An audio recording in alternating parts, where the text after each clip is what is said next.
आपकी हैप्पीनेस किस में है? मेरी तो खाना बनाने में और उसमें भी यह गाजर की सीजन में फेस्टिविटी फीलिंग के साथ गाजर की खीर। ये हैप्पी हैप्पी।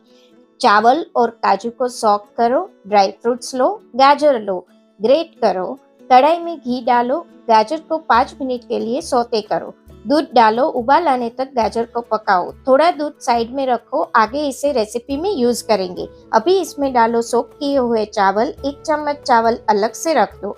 चावल अच्छे से पक जाए ये देख लीजिए, फिर डालिए चीनी।